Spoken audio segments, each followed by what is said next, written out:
Well, I don't see the point in waiting any longer, so let's bring her out. The star attraction, the one you came to see. Ladies and gentlemen, the one, the only, Miss Judy Gold.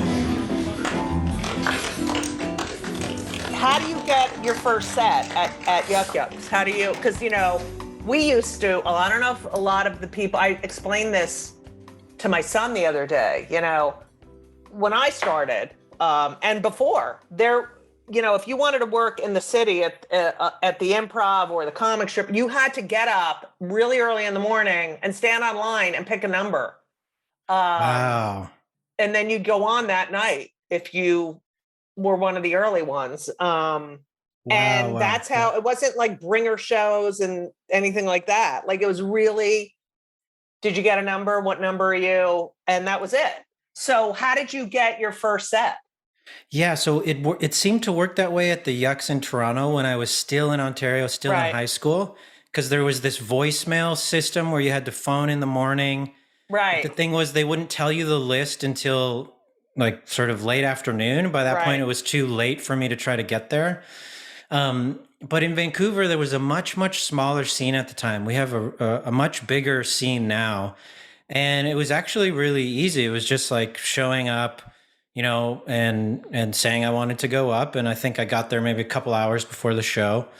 And it was actually pretty easy at that time in Vancouver because there was a fair number of shows and the scene wasn't that big. I would say maybe there was like 40 people in town doing it. And now I would say it's at least double that, if not even more. Right. That's great. You get on stage, the MC introduces you. What does it feel like? Are you fucking freaking out before? I think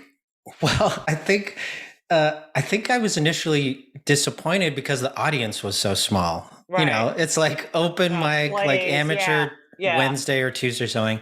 There's probably like 5-7 people in the audience on a night like that first night, just like very few people.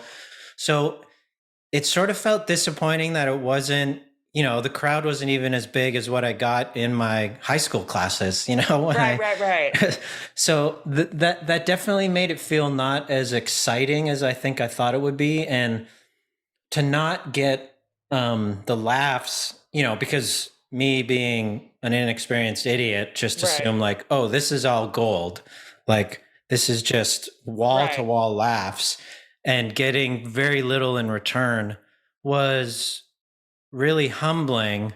And I guess it was, I remember less about being on stage and more about the experience after, of just how bad it felt and that choice to go back. And right. I think some people don't make it past that, right? Like you have to just learn to be with that disappointment and somehow want to go back for more.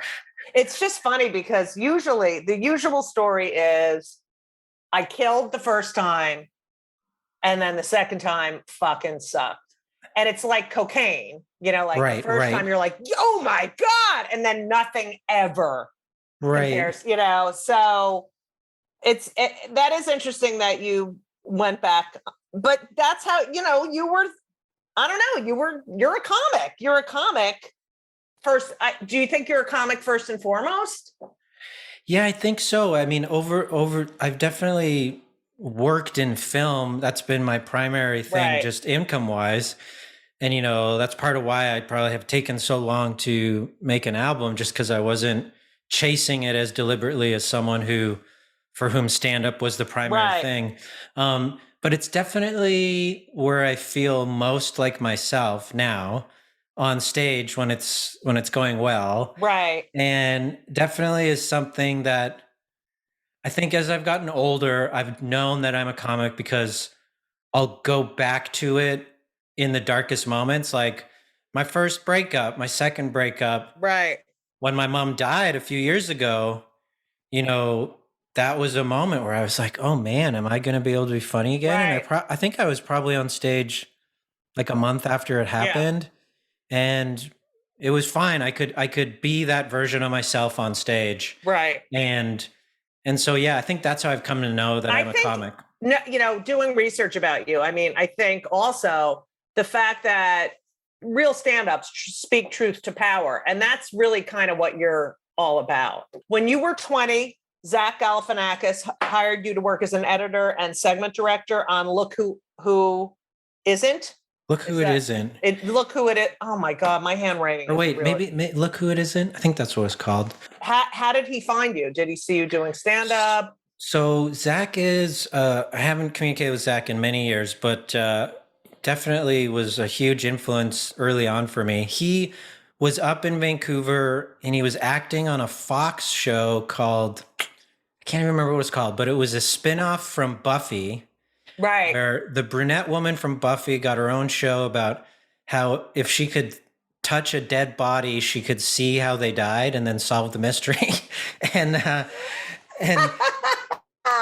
this is Zach like pre-fame, right? I think he had a Comedy Central half hour, but that was, I think, the extent of it. And so he played the coroner on this show. And so he would live in Vancouver for like half the year. And he would just come to these stand-up nights, especially the smaller kind of independent ones. The main one being the show called The Laugh Gallery, which still exists, which was hosted by Graham Clark, who hosts a podcast called Stop Podcasting Yourself, a beloved Vancouver podcast.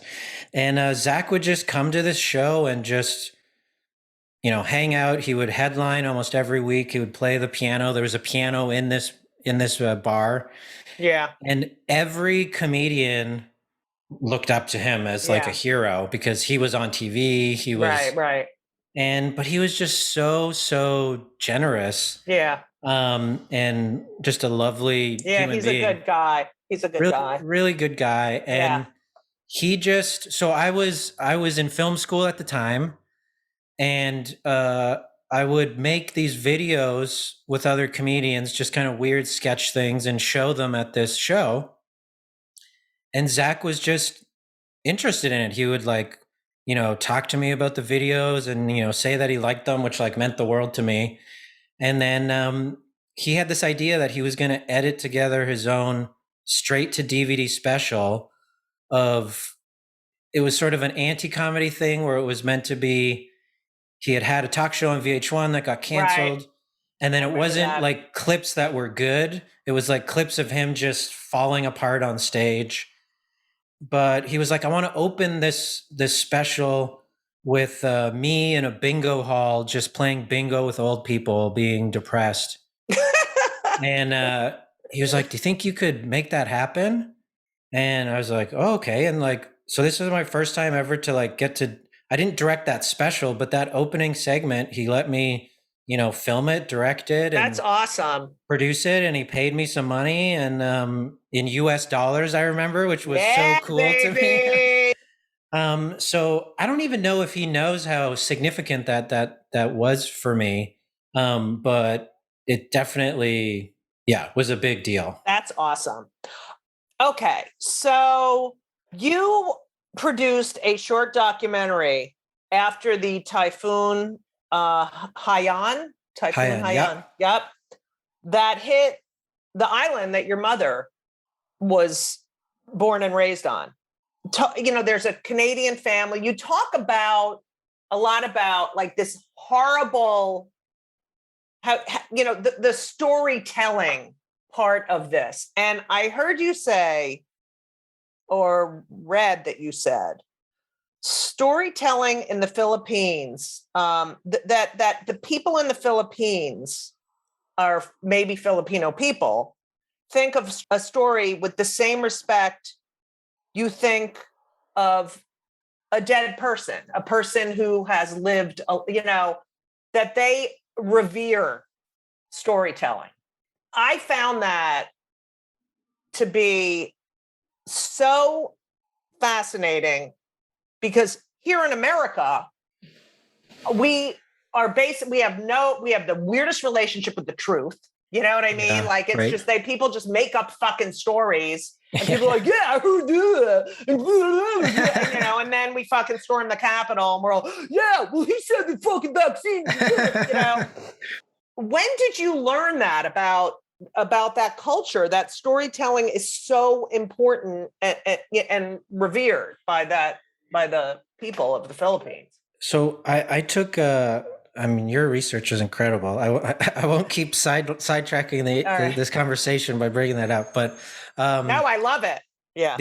So I took a workshop here in Vancouver with a Filipino playwright and novelist named Merlinda Bobis, who now lives in Australia, and she had grown up on there's thousands of islands in the Philippines. Sorry, thousands of islands in the Philippines, and she grew up on this island, Bicol, and that island basically had its own civil war in the 80s, maybe late 70s. That just tore the island apart. It was called Total War, was the name of that war. And she grew up on this. Fascinating name. Yeah, geez, scary. And so she explained this as a tradition in that island, and I've heard similar things over the years from other people, but I really got this from her, that you have to treat a story with the same respect you would the remains of a loved one. And what she taught me through that was that when someone passes away, one of the first things, like when my mom died and we had her memorial, who's going to tell her story? Right. And that was tasked to me. So I was the one that stood up, in front of everyone and told her life story and tried to, communicate the meaning of a life well lived. And when I tell that to you, it's obvious why I would be the one to tell my mom's story, right? And that's what she's saying about stories in general, that there's a logic to who has the right to this story. And it's not to say that you can't tell other people's stories, but just that there is sort of some consideration to be put into it. And the thing that I loved the most from what she explained about this was that all that means is just constantly ask yourself, what is my relationship to this story? How is it influencing the way I'm telling it? And that just means kind of scrutinizing, like, oh, why am I choosing to tell it this way? And so the example she gave, which was really harrowing, but a really strong example, was she says during that Civil War, she had a friend when she was a teenager, her close friend, who when she was about 14, 15, left the village to go join the resistance. So basically moved into the mountains to take up arms. And, that was a very big decision for a young woman to make. And she said, sure enough, a few months later, her friend's, this teenage girl's dead body washed up in the village. And she said she was there. Everyone gathered around. Everyone was horrified and heartbroken. That dead girl's father held her body and spoke to everyone. Right. And she said, the way he spoke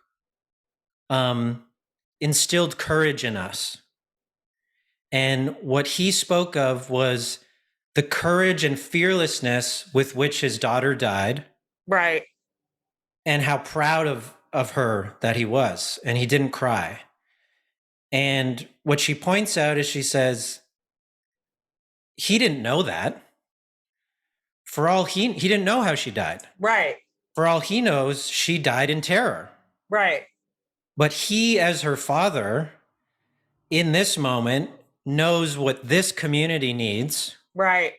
And how his daughter would have wanted her story to affect the community. That is so, because I was going to ask you, it's like, when you're telling a story, is it the story, the way the person, you have to, like, you take in consideration, how would this person want their story told? Well, I want to tell this because that shows this part of that person, but does that person want that part of them shown? It's just, it's so, I loved reading that because I feel like we don't have that. Like, there's so few people who really give that much importance and thought to telling a story, you know?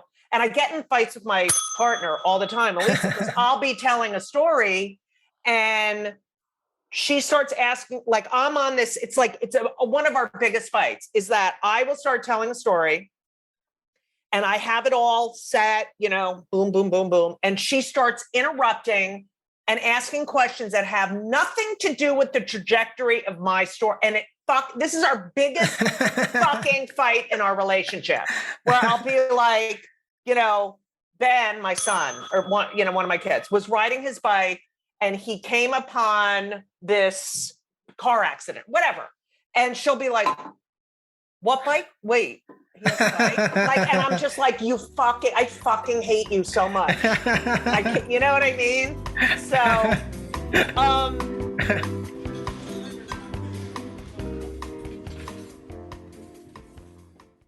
you have been in jail. The Prime Minister, Stephen Harper of Vancouver, got on stage. I'm still, don't worry. I know we're getting to when the storm fades. But you have got on stage. You put on an apron, right? You acted like you were catering. Yeah. And he was brilliant. You dressed as a waiter, held a sign up while he was on stage saying climate justice now, and then went to jail. Do you think your comedy gave you the balls to do that? Like, do you think... Definitely, that was part of it. I did that with a friend named Shireen Sufi. She was on stage there too, and she had never done anything like that. And her interest, or her belief that she could do it with me, was based in her theater experience. She felt like she could pull that off. But there is a little kind of context there that fills in a small gap, and it's a Jewish gap. Yeah, baby, Jew bell. Yeah. Is for starting in 2009, I started to have the great privilege to work with two Jewish men in New York named the Yes Men, who do these political provocation pranks where they, do stuff similar to this. I have them written down, but I didn't know they were. Okay, go ahead. So, well, actually, Igor, who I've worked with many times, his family, they're all Hungarian Jews. So there's some connection there for you there. So that incident that you're describing with the Prime Minister, I had already been doing stuff with the Yes Men for 5 years at that point.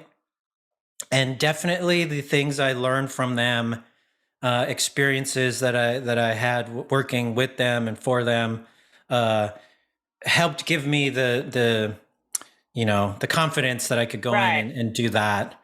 But it almost didn't work, because we went to the hotel the night before. We knew we wanted to get on stage to kind of interrupt the Prime Minister's event. Right. And so we just cased the joint. We looked at what the waiters were wearing. Yeah. And then we went to a thrift store and bought this entire black outfit and the aprons, just like what they were wearing. But then sure enough, when we got there the next day, it turns out the waiters wear something different for an event like this. So they're literally in like white dress shirts, gray vests, like black bow ties, like totally different. Right. And so we stuck out like a sore thumb. And we tried to, account for that we went in the bathroom and took these face towels and put little white napkins on our hands. Oh, that's great. And we just walked back into the kitchen, and when you do something like this, you're always worried that you're going to get found out. Right.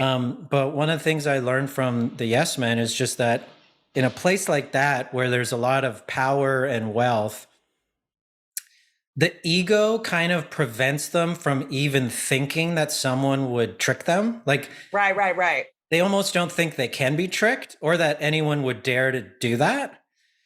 And so the main lesson is just some like Jedi stuff, is just, you just have to act like you're supposed to be there. Right.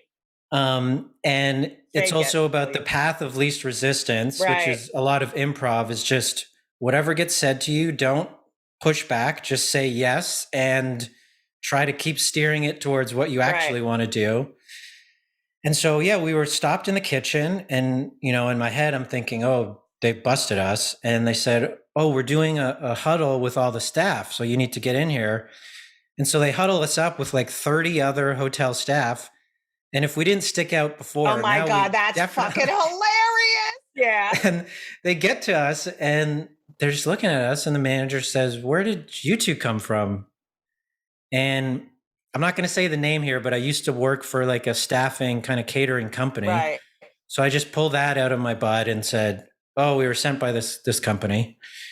And they said, oh, they don't staff us here. You must be supposed to be at the other hotel a few blocks away. And so, yes, and we say, oh my gosh, I'm so sorry. Yeah, maybe we're at the wrong hotel. And so they start ushering us out. And just before we're taking out the fire exit, we see the prime minister coming in.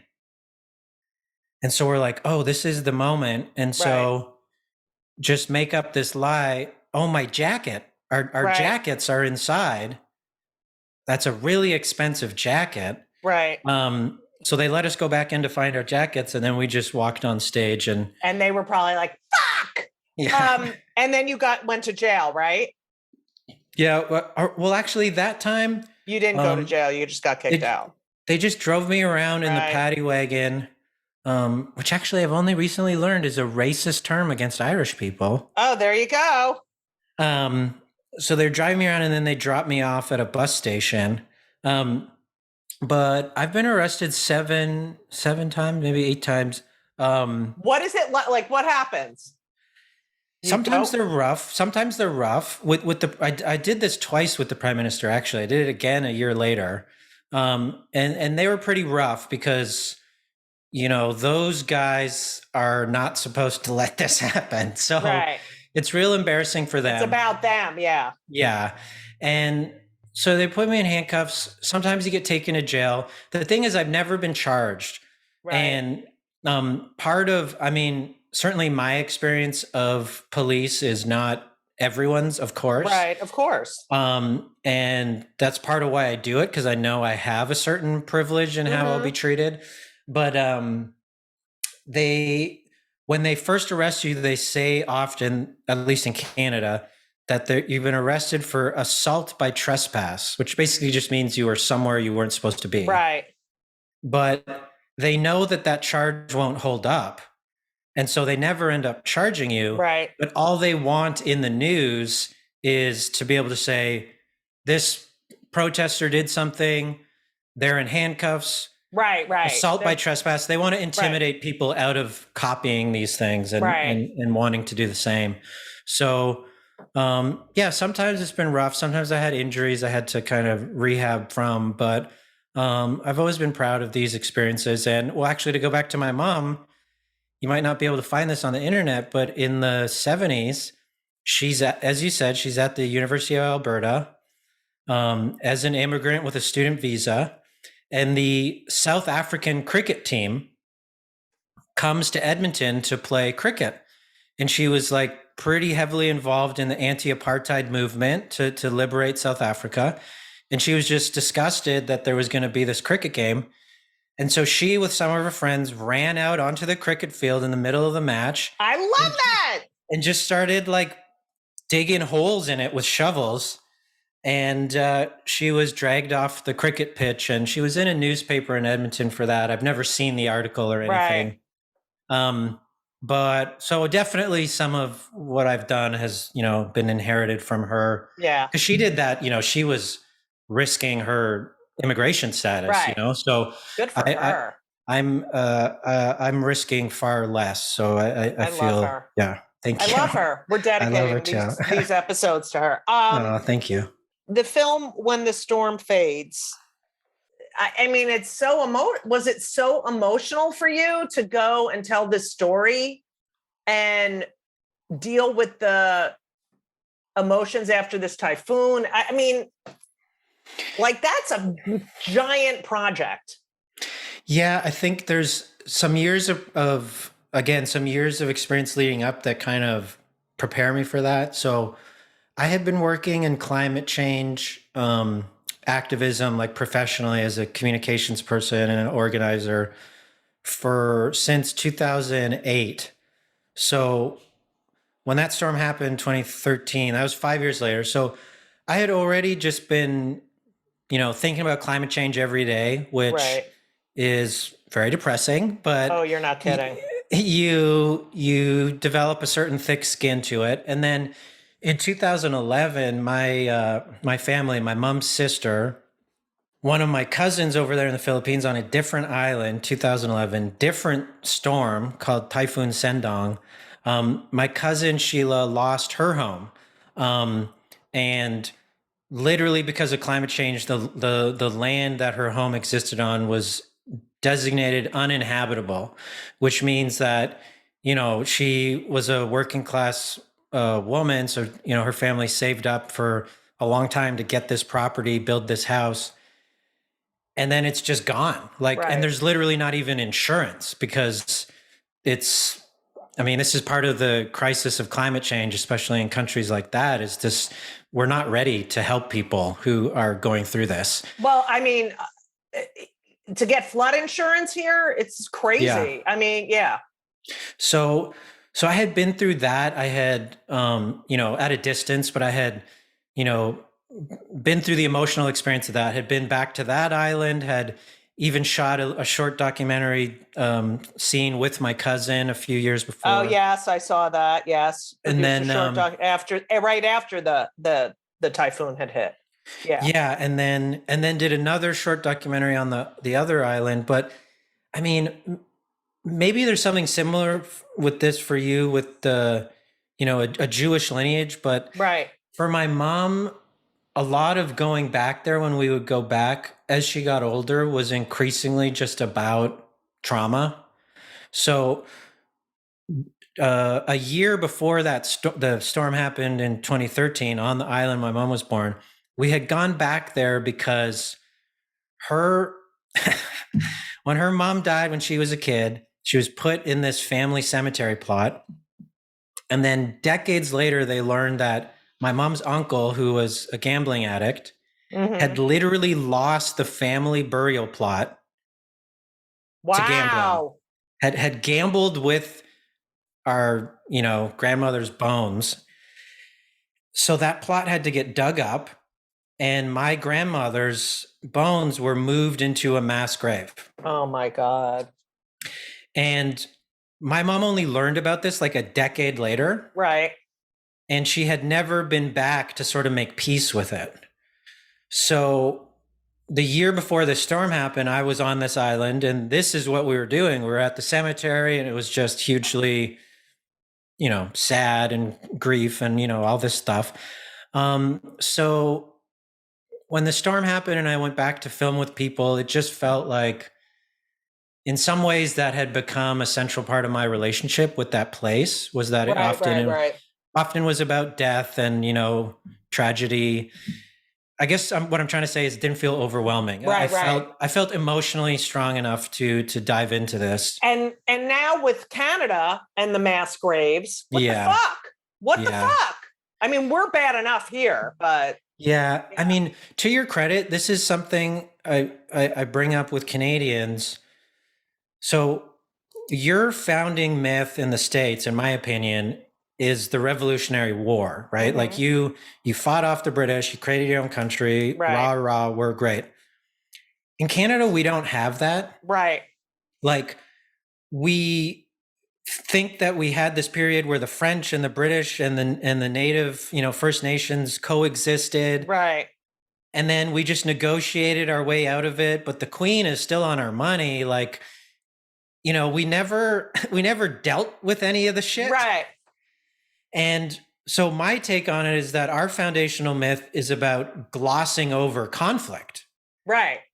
And that's where this belief that we're the gentle, polite negotiators is our central myth. But there was genocide here. Right. It was just glossed over. It's so like, those waspy families who don't fucking talk about anything. Yes. Like, oh no, I know. Yes, I know. He is doing heroin, but he's just fine. Like that whole, Yeah. That's a great metaphor for it. I would say the whole country is like that, in that that the way that the British colonial project, which I think is kind of brilliant because they did this everywhere, is, to me, it's incredible to go to a place, you commit genocide against an indigenous population, which happened everywhere with the British colonial project, but then to instill a religious system that's all about forgiveness. Right. And to insist that every day at a certain time, we sit and we eat these little sandwiches and we drink tea. Yeah. And just everything is nice and just don't talk about. Yeah, right. Yeah. And so to make that a daily ceremony, to me, is part of that denying and repressing the violence of our history. Right, right. And I think just, this summer, we already knew these bodies were there, right? Right, right. And especially First Nations communities have been saying this for years, but now there's like whatever photographic radar evidence, and we're having to deal with this thing we've repressed for so long. Guess what? You're not that fucking perfect. Yes.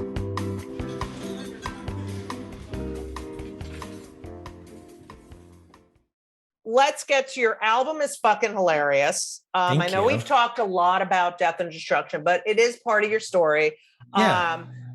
You're such a great storyteller. People listen to Airport's Animals. I mean, the Wolfgang Puck thing is fucking hilarious. There's just so much. And it's interesting because you have talked about passing for a white guy. You can pass. And, as a lesbo feminist, constantly, and with two straight white sons, like watching that they automatically don't have to think about half the shit I do. Right. Like, what is that? I mean, you must know shit about people that you don't want to know. I mean, like, you know what I mean? Yes, definitely. Yeah. There's some of it in my album. One thing that maybe connects all of these things is just that being stuck in the middle. Yeah. Which, if you look back, in myth and in history, tricksters are often like half-breeds. Like, they're often, even going back to ancient Greece, it's like Hermes is like the god who's not quite a god. You're like a demigod. So you have to navigate both spaces. And that's just what I did throughout my childhood. I wasn't really Filipino and I didn't fully feel Canadian. And so half-breed, that's all I ever heard. Yeah. And so it's just like, I feel like my whole life has continued to be just kind of figuring that out and figuring that out in my work. And so, yeah, I definitely like experience, as I say on the album, white people only racism. Right. When they think that I'm white and that, even as early as high school, I remember after 9/11 happened, was at this party, and I would have been, how old was I then? 18, maybe 17, and was standing in this, the circle with all these young white kids. And they started making fun of people from Afghanistan and saying all this racist stuff. And I was the only one who wasn't laughing. And because I wasn't laughing, they realized like, oh, wait. And someone said like, are you Afghani? Oh, I'm so sorry. I know. I love that. And I just said, no, I'm not Afghani. I just didn't think it was funny. I just think not an asshole. I'm not an asshole. Yeah. So I've definitely had that experience. But then it's the same also when I go to the Philippines. I'm viewed as, sometimes people will just think I'm white. Right. But they'll definitely always view me as actually they'll call a white person Joe, which is because of the American military occupation. It means G.I. Joe. Right. So they'll say, hey, Joe, hey, Joe. So I'm definitely viewed as like a Filipino American there. Right. So I feel a bit white there. You know what I mean? Right. I love being able to access these different spaces and a lot of my work. That's so great. Yeah. I love that. I was bring up another bit of Jewish history that connects to this. Are you familiar with the photographer Henrik Ross? Yes. Yes. So I saw his one of his exhibits. I saw his photos in person of him, where he was, I forget which, it was in Warsaw, maybe. Mm-hmm. And he was a janitor who like cleaned up in the camp and snuck in this camera and took these amazing, haunting, but also beautiful photos of these families that, sadly didn't know what was about to happen. Right. And yeah, stories like that, he was Polish. It was the Lodz ghetto. Okay. It's amazing, the history. So the fact that you got to work with Sacha Baron Cohen must have been the fucking highlight of your fucking, speaking of Jews, life. It was a trip in part because I felt like I couldn't show that. Like I couldn't turn into a fanboy. Yeah. I had to be a professional who was there to do a job. And he doesn't know this, the production didn't know this, but the first day I was in the room with him was actually my birthday. And I didn't want to tell anyone because I thought I would start crying. Right. But privately, it was like, this is amazing. Like when I went and studied with that clown teacher who he had learned from, I never did it like even imagining that I would ever meet him or get to work with him. It was more like, I just want to learn some of this. So it was something I hadn't even really dreamt of. Did you tell him? I never brought it up. No, I was just there to work. So just wanted to focus on the work. Yeah. Oh, good for you. All right. So I ask all my podcast. First of all, I find you fascinating and I love you and I want to meet you in person. I would love that. I always ask my podcast guests 2 questions. Okay. Number 1, we're very pro mental health. So what do you do for your mental health?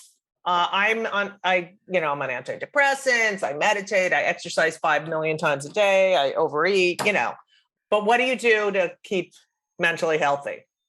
So I have a great therapist who she's this lovely Iranian woman who actually, like, the reason my therapy was canceled last week was because she's on call. She goes to literal crime scenes. Wow. And works with people who just witnessed something traumatic. I love her. So sometimes my session gets canceled because she's like literally at a murder scene, like helping people work through it. She helped me work through the loss of my mother, and I work with her every other week. That must also, like, if my therapist had to cancel because she's at a murder scene, and then I'm like, Elisa and I had this fight, and I just fucking can't. I'd be like so paranoid that whatever I'm saying is so fucking meaningless. Okay. Yeah. Go ahead. Well, it cuts 2 ways. So there's definitely the anxiety of when I'm like, oh yeah, this thing happened. And yeah, it's like, again, in grade 5 with that kid, I'm like going back to all this stuff. Yeah. Same feeling. So my anxiety can diminish whatever I'm feeling in relation to what my therapist normally deals with. But when she leans in and is just with me, it's so validating that she's with me there, despite the fact that she just dealt with matters. So it kind of cuts both ways. And so there's that. My loving wife just started going to therapy like a few months ago. So that was a huge breakthrough in our relationship and for her. So now we're kind of doing it together, but separate. Right. Yeah. I smoke a lot of marijuana. Yeah, baby. Especially this is something I only learned in the last couple of years. The difference between the CBD and the THC, which now with the legal marijuana, you can actually buy weed that just tells you the difference. Yeah. And the CBD is the anti-anxiety part. The THC is kind of the psychedelic part and psychoactive part. And I just realized that all the times I had bad experiences smoking weed was because too of much THC. Yeah. So now basically just smokes CBD weed, which just feels like anti-anxiety medication. Yeah. I use an herbal thing that you can just get at Whole Foods, which is actually something that comes from the Philippines or Indonesia or Thailand called kava. Also anti-anxiety med. I meditate, I exercise, I play basketball. My son plays college basketball. Wow. Amazing. 6'8". He's 6'8". 6'8". Your son is 6'8". Yeah. That must feel I don't have a kid yet, but if I had a kid and they were that tall, I would feel so amazing. It was amazing because I'm 6'2", and it was like, when you're taller than me, and that I literally have to go like that. Like, it's crazy, Wow. So where does he play? He played at Tulane. Okay. He is transferring from Division I to Division III. He wants to have a life. Okay. He really, he went through this whole thing. He's like, it was a big process. I don't know if I want to play basketball at this level. I want to do other things, it's defined his life. And he made a decision. He went to therapy and made a decision. Good for him. I'm really proud of him. So, that's wise, especially at that age. Yeah. And I mean, they're still not offering any money to those kids, which to me, the NCAA, well, they're gonna now. They can, apparently, but it's just like, it's your entire life. Yeah. Okay, here's question number 2. So my podcast is called Kill Me Now because I basically, everything annoys me. So I'm always like, oh my God, I want to kill myself, kill me now. So what pisses you off more than anything that makes you fucking crazy angry? Right now, it's very specific. My wife and I rent the main floor of a house. There's 3 Irishmen that live above us. They're great. They replaced, I support sex work. I think it should be legal. Right. Same. But we had 2 women living above us doing illegal sex work. And so it really tested my politics there of, I support this, but do I support it right above my bedroom? Right. So the Irishmen are much quieter. So that's nice. The folks below us are amazing folks who work in the downtown east side and work in the queer community, doing all sorts of beautiful stuff. But one of the people I love in our basement has started dating a young man in the last few months who is learning to play banjo. Oh, boy. It's worse than the fucking people doing yard work here. This guy, I would even hate banjo if he was good at it. So this guy's white. I don't think he knows that, banjo is basically the music that introduces racism in movies. Right. When a banjo plays in a movie, it means something really scary and terrible is about to happen, right? And I just, as someone who, as we've talked about, goes to therapy, has anxiety, does all this stuff, I just can't imagine this guy's brain that he's so oblivious and confident that he comes to our house every weekend on our days off and sets up in our backyard and tries to teach himself banjo. Oh God, get the fuck out of my yard.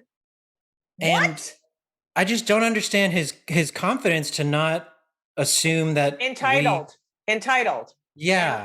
And fucking, who the fuck are you that you think, oh God, I need to come there and talk to him. Well, my wife and I just we lose it every time. We close the windows, we go for walks or whatever. You gotta say something. I know, and this is what I'm doing with my therapist right now. Yeah, working on all this assertiveness. You, Sean, you have a right. It's your house. Say, I know it is. It's our house. Right, and you could say, "Look, I think it's great you're learning to play banjo, racist, but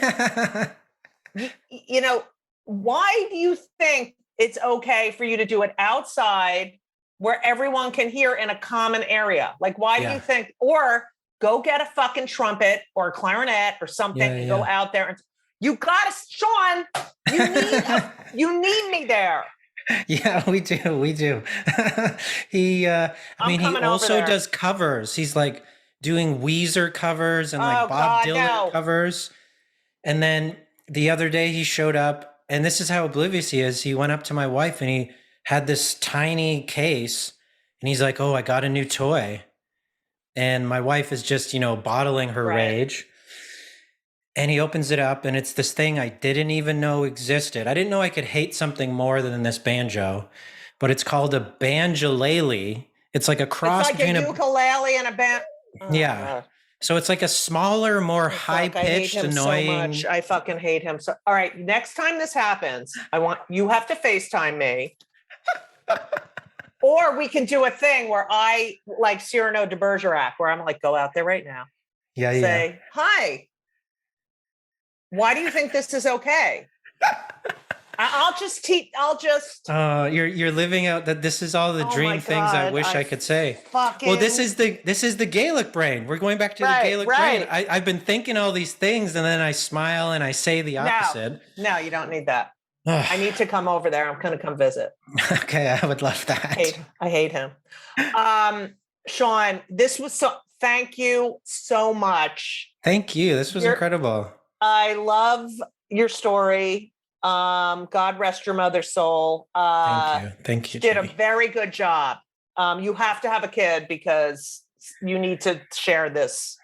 Thank you. 8 generations. Thank you. You can't do well on your goddamn math test. Well, you want to know what she left me with when we were talking about the guilt? She said a few years before she died, she sat me down for the first time ever, acknowledged her mortality and said, "I've come to realize I'm going to die soon, so you need to have a baby." And that's how she dropped that pressure on me when I was 30 something. Yeah. I'm going to die soon. You have to have a baby. And I failed at that, but you didn't fail. You'll name the baby after her.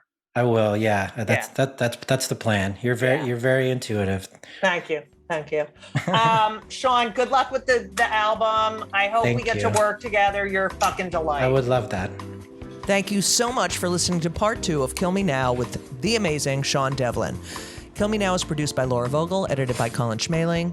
My life and this podcast would not be possible without the help of Brittany Jo Sowards. Please, I'm begging you to subscribe and leave a review. All right, I'm not begging you, but please subscribe and leave a review. And it has to be 5 stars only, okay? Like I'm a really good Uber driver. They only get 3 stars, right? Do they get 5 stars? No, they get 5 stars. Go to my website, judygold.com, buy my book, download my CDs, find out where I'm playing, read articles I've written.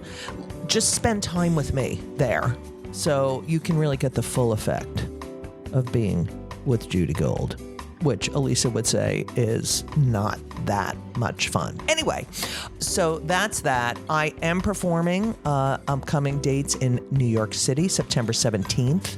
I am at City Winery. Those tickets are selling fast, and that's going to be a great show. I am also going to be in Minneapolis at the end of September. I'm going to be in Florida because I'm Jewish. So there's a lot of gigs going on, which I'm very happy about, even though I hate flying, but I do love performing. So check that out at judygold.com. Make sure to follow me on Twitter and Instagram for everything I'm thinking. It's at Judy Gold, JEWDYGOLD, because, I'm a Jew. Also, speaking of Jews, I want to wish all my Jewish listeners, I am not recording this on Rosh Hashanah. Okay, I'm just telling you that now. But I just want to wish all my listeners a Chag Sameach, Lashana Tova, Tikatevu, happy, healthy New Year. Let's get out of this fucking pandemic. If you're an anti-vaxxer, please go fuck yourself. Like, literally do it right now. But I hope you all stay safe and well. Wear masks. Be careful. Take care of each other. I love you all. And as we always say, so long. And everything was wonderful. I'll see you soon. Thank you for the visit. So long.